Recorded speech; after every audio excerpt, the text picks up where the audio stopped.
¿Cómo se observa de manera normal una radiografía? En la radiografía simple de abdomen se observan los huesos, columnas lumbar, pelvis y el gas intestinal en el estómago, intestino delgado y colon sin niveles de aire líquido anormales.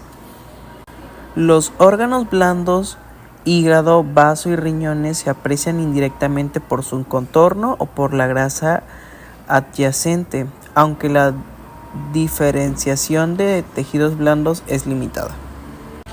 Estructuras que apreciamos: el hígado en la parte superior derecha y en la parte superior izquierda, los riñones a los bordes pueden visualizarse, músculos óseos laterales al cuerpo vertebral, intestino con patrón normal de gas, diafragma, pelvis ósea. Ultrasonido o ecografía. ¿Cómo se ve de manera normal? Los órganos sólidos muestran ecogenicidad homogénea. Por ejemplo, el hígado se ve como una estructura uniforme. En la imagen del ultrasonido, los vasos como la aorta y la vena cava inferior pueden visualizarse como estructuras tubulares. El ultrasonido permite ver órganos, vasos y partes del sistema urinario.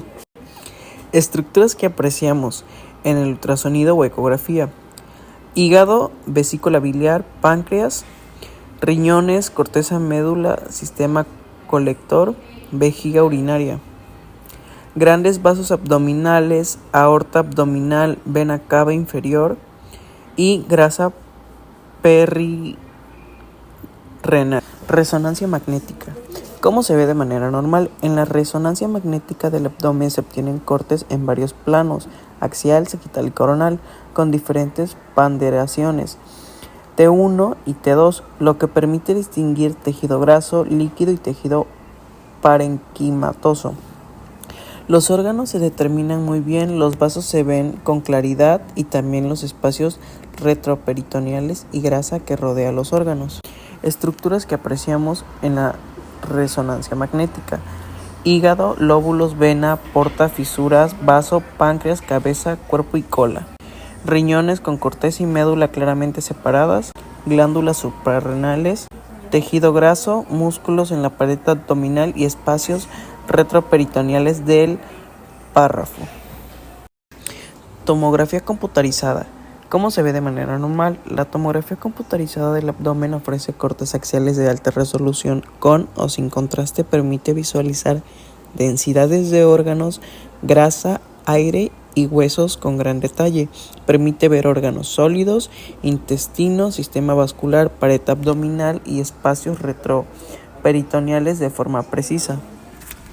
Estructuras que apreciamos: hígado, vaso, páncreas, riñones, glándulas suprarrenales, intestino delgado y colon, asas intestinales, vasos principales, aorta abdominal, vena cava inferior, pared abdominal, músculos, tejido graso y estructura ósea, columna lumbar y pelvis. Ahora sí, vamos a hablar de las enfermedades inflamatorias del intestino, las cuales van a ser un grupo de enfermedades del tracto gastrointestinal de etiología desconocida, que provocarán un aumento de la expresión de mediadores proinflamatorios e infiltración celular a nivel tisular, esto como consecuencia de una respuesta inmunitaria inadecuada. Generalmente ocurrirá en pacientes genéticamente susceptibles, resultados de una interacción compleja entre los factores ambientales, microbianos e inmunitarios. Estas enfermedades inflamatorias van a poseer síntomas específicos, los cuales son diarrea, sangrado por el recto, fatiga, dolor y cólicos abdominales, presencia de sangre en las heces, disminución del apetito y náuseas o pérdida de peso involuntaria. Los principales subtipos de estas enfermedades inflamatorias son dos, de los cuales hablaremos en este video. Por una parte tenemos a la enfermedad de Crohn y por otra a la colitis ulcerosa crónica idiopática. Estas enfermedades pueden tener características similares que a nivel histopatológico tal vez no es tan fácil distinguir, pero pueden diferir entre sí lo suficiente como para considerarlas entidades independientes. Como mencioné anteriormente, existen factores de riesgo hacia estas enfermedades inflamatorias. Si vemos el diagrama que se encuentra en la parte inferior a la izquierda, vamos a tener tres esferas principales que serían los riesgos ambientales, genéticos e inmunitarios. Por parte de los riesgos ambientales tenemos la edad, el sexo, tabaquismo, apendicectomía, anticonceptivos, los AINES, dieta, infecciones y la microbiota.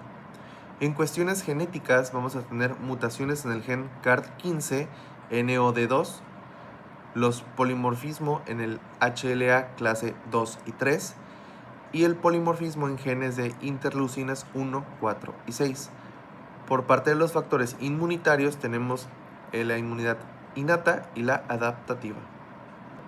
Iniciaremos con uno de los subtipos de estas enfermedades, la cual es la enfermedad de Crohn, que se va a caracterizar por ser una enfermedad crónica, en donde va a haber inflamación de las mucosas a cualquier nivel del tracto digestivo, es decir, que se puede presentar desde la boca hasta el ano, y va a tener una extensión discontinua o en parches, es decir, que se va a alternar mucosa sana con mucosa inflamada, y así poco a poco se irán afectando las capas más profundas de la pared intestinal, manifestando estenosis o perforación.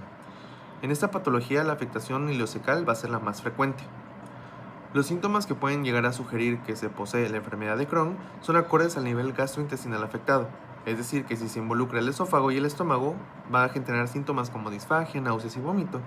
Si el compromiso es a nivel del intestino delgado, va a aparecer diarreas, dolores abdominales, obstrucción y subobstrucción intestinal por estenosis, perforación o, en caso de que se involucre también la mucosa colónica, va a haber rectorragia, estenosis, abscesos abdominales, perforaciones, fístulas y enfermedad perianal. En la mayoría de estos pacientes van a presentar síntomas generales como fiebre, pérdida de peso, fatiga, astenia y adinamia. La evaluación del intestino en esta patología inflamatoria es muy importante, por ende se han desarrollado muchas técnicas imagenológicas.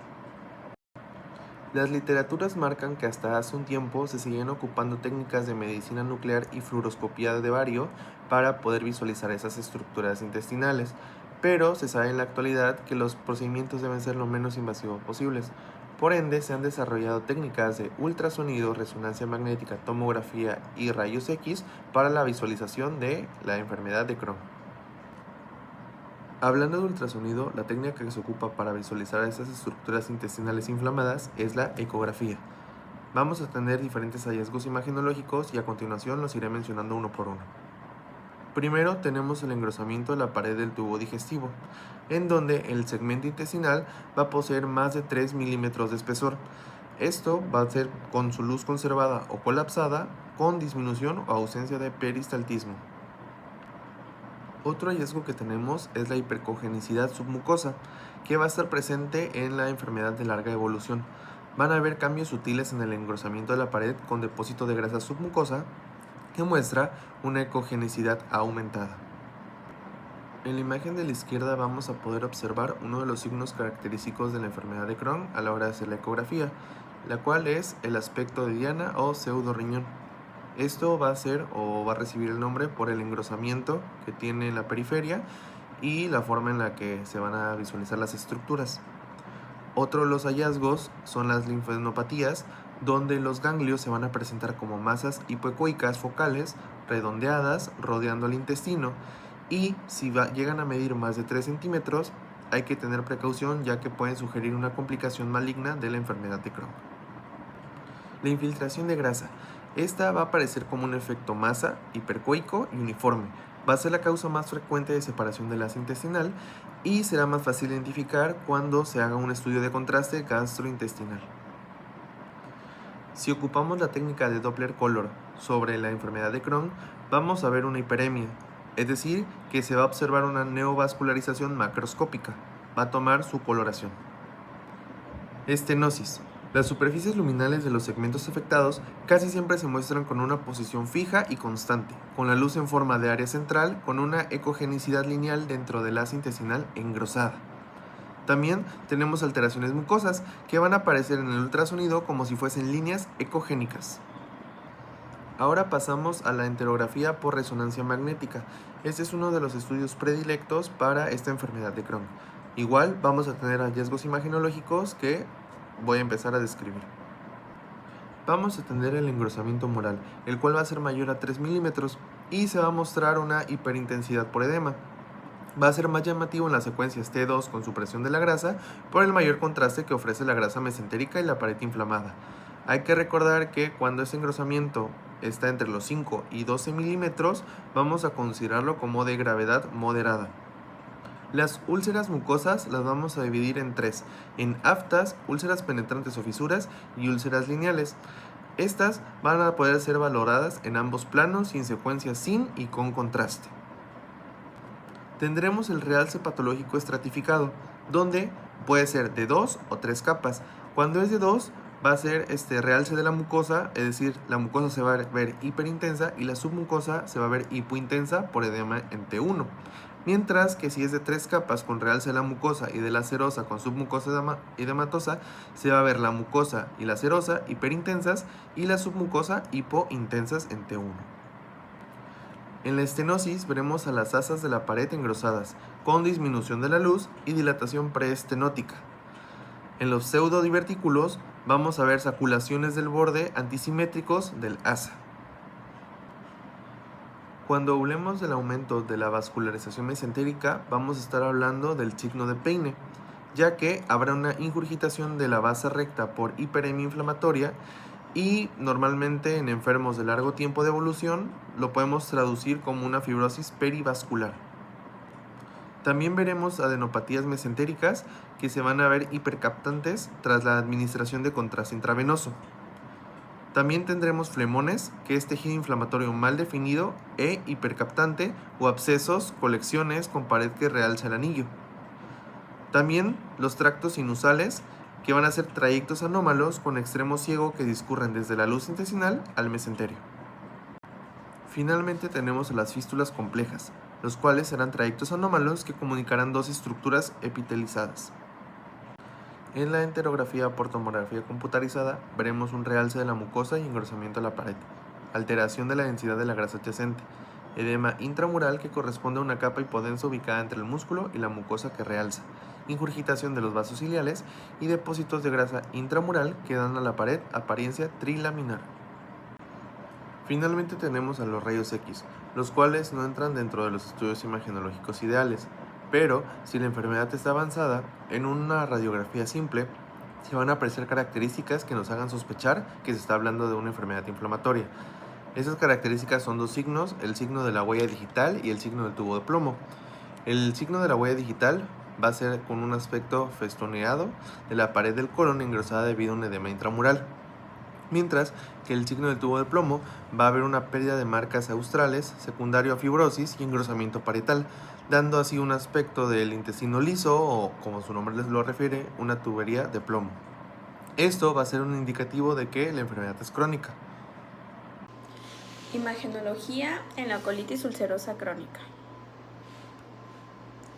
La colitis ulcerosa crónica es una enfermedad inflamatoria intestinal que provoca una inflamación prolongada y úlceras en el revestimiento interno del intestino grueso, colon y recto. El diagnóstico es confirmado por colonoscopia con biopsia, pero los estudios de imagen ayudan a evaluar la extensión y complicaciones. Los síntomas más comunes de la colitis ulcerosa incluyen diarrea, a menudo con sangre, moco o pus, dolor abdominal y calambres, necesidad urgente de defecar y sangrado rectal. Otros síntomas pueden incluir fatiga, pérdida de peso, fiebre, sensación y de evacuación incompleta. En esta imagen podemos apreciar una radiografía abdominal de un paciente con colitis ulcerosa grave. Cuando se solicita, es un estudio inicial en pacientes con dolor abdominal agudo, sangrado o para descartar complicaciones. Sus hallazgos son la distensión del colon en megacolon tóxico, si es severo, con diámetro de 6 centímetros en el colon transverso. Niveles hidroaéreos, si hay hilio paralítico, pérdida de austración, colon de lápiz. Limitaciones no específica de diagnóstico de colon úlceras, útil para complicaciones. En el siguiente podemos apreciar un enema opaco, radiología con bario. Con esta se evalúa la mucosa colónica. Sus hallazgos característicos son la pérdida de austras, colon en tubo, la mucosa irregular con erosiones o úlceras superficiales, acortamiento del colon en casos crónicos, y como utilidad es muy sensible para extensión y distribución de la enfermedad. En esta continuación es una imagen de una tomografía computarizada abdomen pélvica. Cuando se solicita es para evaluar las complicaciones del megacolon tóxico, perforación, accesos o cuando la radiografía no es concluyente. Sus hallazgos es un engrosamiento de la pared del colon, pérdida de austras, inflamación, un edema perintestinal leve y como nota, a diferencia de la enfermedad de Crohn, la colitis ulcerosa rara vez produce estenosis segmentaria o afectación. Esta es una ecografía o conocido como ultrasonido. Cuando se solicita es la evaluación inicial, seguimiento o en pacientes pediátricos. Los hallazgos característicos son engrosamiento de la pared colónica, pérdida de la estratificación mural, aumento de la vascularización en Doppler colon o inflamación activa. Su ventaja es que no es invasivo, es sin radiación, útil en el seguimiento. Esta ecografía es un ejemplo de un paciente con un brote grave de colitis ulcerosa. Es una ecografía con transductor lineal, corte longitudinal de sigma, con imágenes de úlceras mucosas y luz intestinal. Es una ecografía Doppler de color que muestra marcada la hiperemia. Y es un paciente con múltiples úlceras profundas que corresponde a una actividad endoscópica grave. En esta podemos apreciar una resonancia magnética. Sus hallazgos característicos son engrosamiento mural con hipertensidad en T2 si hay inflamación activa, preservación de la capa mucosa subyacente, evaluación de complicaciones, accesos y fístulas. Esta resonancia es un paciente de 39 años con colitis ulcerosa. Sus imágenes están axiales de enterografía por resonancia magnética que exhiben engrosamiento de las paredes del colon con realce temprano de la mucosa colónica por compromiso inflamatorio agudo.